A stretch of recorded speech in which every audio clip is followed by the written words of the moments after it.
گرامی داشت نام نیکی بابا جان غفوروف مکتب بزرگی تربیت خودآگاهی خودشناسی تاریخی و افتخار ملی میباشد. بنابراین ما را ضرور است که خاطره این فرزند فرزانه ملت را پاس داریم. شاه اثر تاجیکان و دیگر آثار بیگزند او را پیوسته آموزیم و از کار و فعالیت فداکارانه‌اش سبق بدیم. این برای نسل جوان بسیار یک نمونه عبرت است. من نسبت بابا جان غفوروف یک شخص فدایی نسبت به ملت تاجیک را می‌بینم.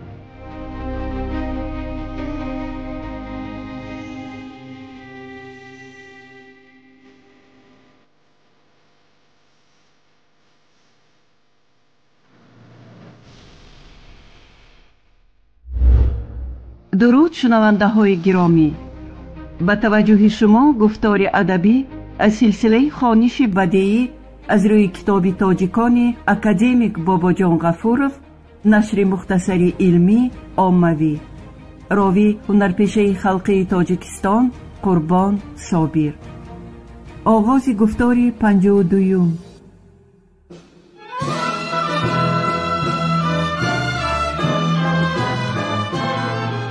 بابا جان غفوروف، تاجیکان. تاریخی قدیمترین، قدیم، عصر میانه و دوره نو. شرح و توضیح مختصری علمی و عاموی. باب سیوم.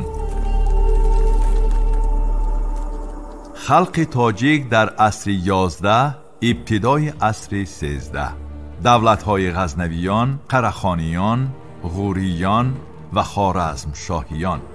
یکم، تاریخی سیاسی.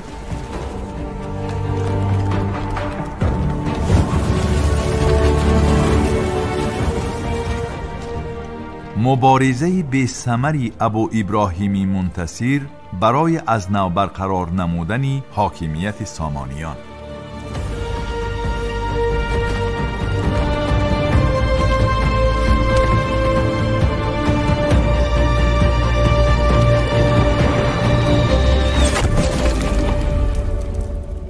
در فصل 4 باب 3 مؤلف تاجیکان آید به تاریخ سیاسی، اجتماعی، اقتصادی و فرهنگی خلق تاجیک در عصر 11 ابتدای عصر 13 سخن رانده.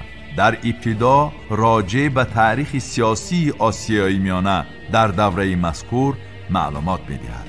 از جمله اکادمیک غفوروف می‌نویسد که در سالهای اول عصر 11 نماینده آخران سلاله سامانیان ابو ابراهیم اسماعیل ابن نوح به خاطر برقرار نمودن دولت سامانیان بر ضد قره‌خانیان مبارزه برده. از اوزگین که در آنجا محبوس قره‌خانی ها بود به خوارزم فرار نمود و لشکر جمع کرده به سوی بخارا حرکت کرد و حاکم قره‌خانی را رانده شهر را صاحب شد. اما قره‌خانیان قوه های اساسی خود را بر ضد او روانه نمودند و منتصر به آنها مقاومت کردن نتوانست و به هیچ محاربه بخارا را به دست دشمنان گذاشته به طرف خراسان حرکت کرد.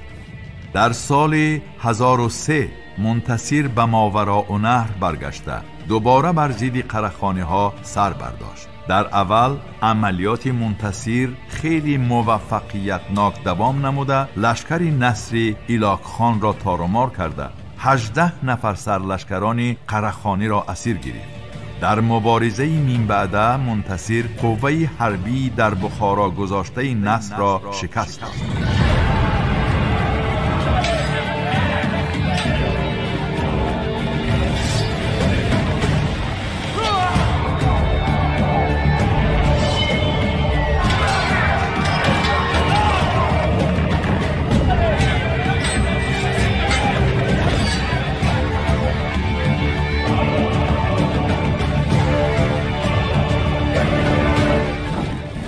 در نتیجه این موفقیت منتصر در یک قطار محل‌های ماوراء نهر حرکت از نو برقرار کنی حاکمیت سامانیان سر شد.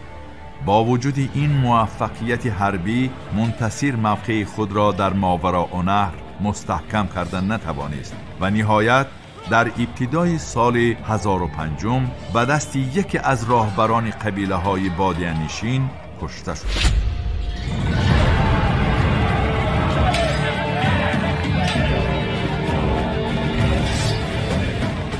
منتصیر یگانه نماینده سلاله سامانیان بود که برای دوباره برقرار نمودن حاکمیت این خاندان در ماوراءالنهر مبارزه برده است.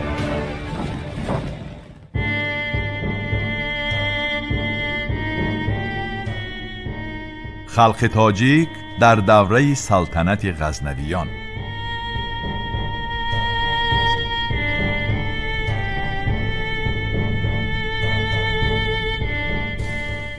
در زیرباب مذکور اکادمیک باباجان غفوروف آید به شکلگیری دولت غزنویان معلومات داده. در مورد سبکتگین همچون اساسگذار سلاله غزنویان می نویسد که او سال 997 وفات می کند. محمود غزنوی که پسر کلانی بود وارث قانونی حساب می شد، اما سبکتگین پسر خردی اسماعیل را ولیعهد اعلان نمود. به این طریق پس از وفات او اسماعیل به تخت نشست، اما حکمرانی او زیاده از 7 ماه دوام نکرد. محمود با قوه لشکر به غزنین روان شد و اسماعیل را شکست داده سلطنت را به دست خود گرفت. وقتی که در سال 999 دولت سامانیان از طرف شمال به هجوم قره‌خانی ها دچار گردید، محمود هم از طرف جنوب به مقابل سامانیان برخاسته تمام خراسان را به تحت تصرف خود درآورد. از طرف خلیفه بغداد شناخته شدن سلطنت محمود و به او داده شدن لقب‌های افتخاری حاکمیت او را خیلی مستحکم نمود. در سال 1002 محمود سیستان و سال 1008 در ناحیه بلخ قره‌خانیان را شکست داده موقع خود را در تمام خراسان مستحکم نمود. سلطان محمود غزنوی از سال 1002 تا سال 1026 بیش از 15 مراتب به هندوستان لشکر کشید. مقصد او تحت شعار دروغ غزوات فقط غارت کردن هندوستان و به دست درآوردن ثروت‌های این سرزمین بود. همه این لشکرکشی های محمود غزنوی برای خلق هندوستان خرابی و بدبختی های از حد زیاد آورد. او اهالی را تاراج، یادگاری های گرانبهای تاریخی را نیست و نابود می نمود. سالهای 1010 1011 سلطان محمود به سرزمین غور هجوم آورده و عوض دادن تلفات زیاد یک قسمت آن را اشغال کرد. او در سال 1017 خوارزم را ضبط کرد و آن را نیز به دولت خود همراه نمود. اینچنین در سال 1024 بلخ، چغانیان، قبادیان، ختلان و سال 1029 ری را اشغال کرد. با همین ولایت‌های زیاد به دولت غزنویان داخل گردیدند. سلطان محمود مرد خیلی خسیس بوده. در لشکرکشی و جنگ‌های غارتگرانه مقصد اساسی خود را با اشاره غزوات جنگ مقدس اسلام می‌پوشانید که به طفیل این از طرف خلیفه حمایت می‌دید، اما در راه ترقیات خواجگی قشلاق یگان کاری نکرد. حتی در قحطی وزنین سال 1011 محمود غزنوی که برای از گرسنگی و مرگ خلاص کردن اهالی خراسان تمامی وسیله و امکانیت را داشت کاری نکرد.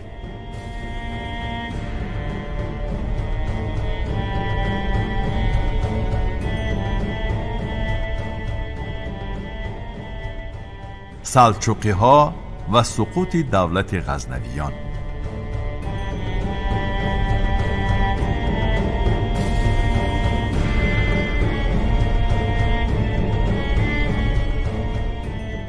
در قسمت مذکور وضع سیاسی غزنویان بعد مرگ محمود و مناسبات آنها با سلجوقیان سخن می رود.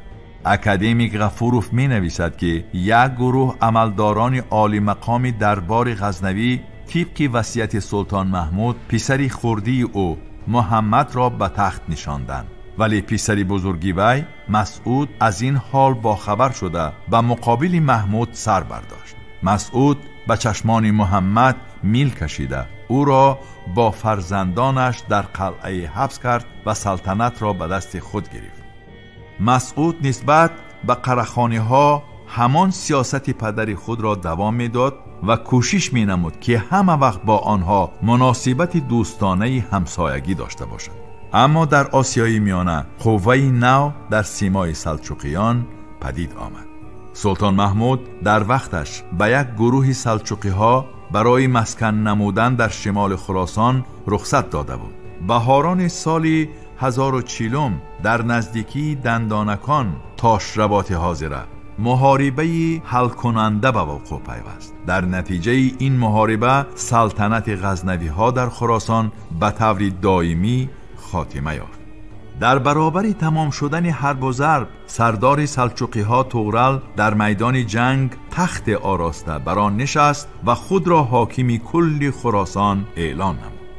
مسعود به قرار آمد که باید هرچه زودتر به هندوستان رفته در آنجا لشکری پرقوت جمع نماید، اما پیش از سفر کردن او امر داد تا برادرش محمد را از حبس برآورند. طرفداران محمد با هم زبان یک کرده و مسعود هجوم نمودند و او را به حبس گرفته محمد را به سلطانی برداشتند. مسعود سال 1041 به دست آدمان محمد کشته شد. مودود پسر سلطان مسعود در برابر شنیدن قتل پدرش ماه اپریل همان سال به غزنین آمده خود را سلطان اعلان نمود. پس در جنگ نزد دینور فتح‌آباد قوه حربی محمد را شکست داده او را با همه فرزندانش به قتل رسانید. اما سلجوقی ها قوه این سلطان غزنوی را هم تارومار کردند. نهایت مودود سال 1049-1050 با قوه زیاد به خراسان حرکت نمود، اما در راه کسل شده به غزنین برگشت و وفات کرد. سال 1059 سلجوقی ها بلخ را ضبط نموده بعد از این دولت غزنویان به تنزلیابی خود سر کرد و عاقبت از جانب غوریان برهم داده شد.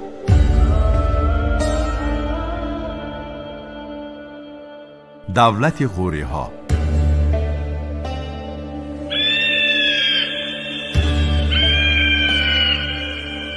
در این زیرباب اکادمیک باباجان غفوروف درباره سرزمین کوهستان تاجیک نشین غور معلومات داده می نویسد که در آخر عصر 10 ولایت های جداگانه‌ای به سر خود مستقلی مملکت غور را پادشاهچه ها ملیک ها اداره می کردند. این پادشاهچه ها بیشتر همچون پیشوای قبیله و طایفه ها بوده، فقط احیانا یک چند قبیله ها را به تحت فرمان خود می در آوردند. غوری ها در عین زمان تعامل کهنه را رعایت می کردند. در سر هر ولایت 2 پیشوا، یکی حاکم و سپهسالار می ایستادند که حکومت را بین خود برابر تقسیم کرده بودند. مناسبت های فیودالی در اینجا نسبت به ماوراءالنهر و خراسان قدر دیرتر راه یافتند. در ظرف عصرهای 10-11 در این مملکت مناسبت‌های نیم پاتریارخالی و نیم فیودالی حکم فرمایی می‌کردند. حاکمان ولایت‌های جداگانه تدریجاً به فیودال تبدیل یافته در هر یک ولایت به خود عنوان‌های مخصوص می‌گرفتند. آنها را در ولایت مندش ملیک یا خود مهتر، بعدها غورشاه، در ولایت تمران و تمزان ورنده، در ورمیشان ورمیشپت می نامیدند. دین اسلام در مملکت غور هم و مثل دیگر ولایت های کوهستان تاجیک خیلی سست جاری گردید. به خلفای عرب میسر نشد که این مملکت را به تحت تصرف خود درآورند. اهالی آزادی دوست آن مدت دراز عقیده های قدیمه مذهبی خود را نگاه داشته، حتی تا میانه های عصر 15 بعضی قبیله ها دین اسلام را کاملا قبول نکرده بودند. آخر عصر 11 در غور ایام برقرار شوی مناسبت های فیودالی بود. در نیمه دوم عصر 11 و نیمه اول عصر 12 دایره حاکمیت ملیک‌های ولایت مندش خیلی وسعت پیدا نموده به تمام غور پهن گردید. در میانه‌های عصر 12 دولت فیادالی غوری‌ها تأسیس یافت.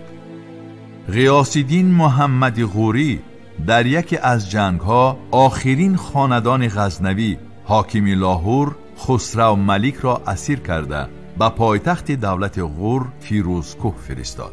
با همین سلطنت غزنویان تماماً از میان برداشته شد.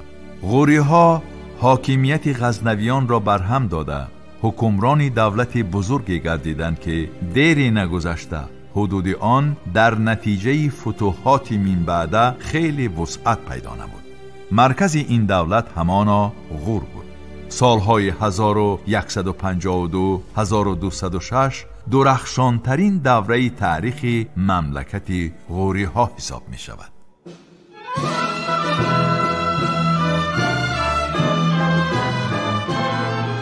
باباجان غفورов، تاجیکان.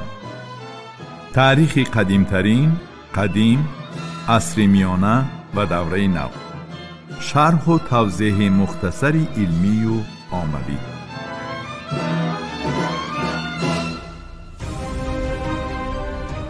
شنونده های گرامی، شما گفتار ادبی را از سلسله خوانش بدیعی از روی کتاب تاجیکان اکادمیک باباجان غفورов، نشر مختصری علمی عاموی را در قرائت هنرپیشه خلقی تاجیکستان قربان صابر شنیدید. محرر سیدزاده عابدجان، کارگردان عبدالمنان رحمان. این گفتار سال 2024 ثبت شده است. انجام گفتار 52. آموزش کتاب تاجیکان جوانان ما را هشدار می دهد که نیاگان فرزانه ما در مسیر تاریخ چی جایگاه مقدس داشتند. کتاب تاجیکان احساس خودشناسی ملی و زیرکی سیاسی را در دل و ذهن جوانان ما تحکیم می بخشد.